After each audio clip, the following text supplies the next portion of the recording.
আজকে আজকে যে পরিস্থিতি হচ্ছে ক্যাম্পাসে, অ্যাটলিস্ট আপনারা যদি কেউ দেখতেন, বিশ্বাস করেন আপনারা সারা জীবনের জন্য এই ছাত্রলীগ জিনিসটাকে যে কি পরিমাণ ঘৃণা করতেন বা ভয় পাইতেন আপনারা জানেন না। এরা আমাদের সামনে রড দিয়ে পিটায়া, ছেলেগুলারে রড দিয়ে পিটায়া একদম আধা মরা করে ফেলছে।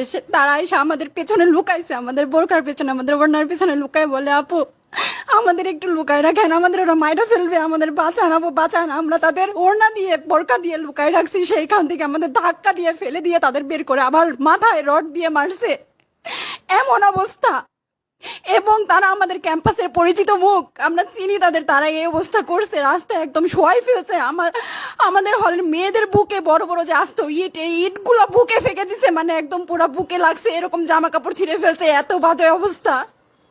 অথচ আমার ব্যাচমেট, আমরা যাদের সাথে ক্লাস করি একসাথে বসি, আমি তাদের একটা কথা বলতে দেখি না এগুলো নিয়ে, একটা কথা না। এবং তাদের নিউজ ফিডে গেলে দেখবেন তারা এখন এগুলাই সাপোর্ট করে যাইতেছে। কিচ্ছু বলার নাই। আমি আমি কেমনে যাই এই মানুষগুলোর সাথে, এত বছর ক্লাস করছি, বা আমি আরো 6টা মাস কিভাবে ক্লাস করবো আমি জানি না, আমি সত্যিই জানি না।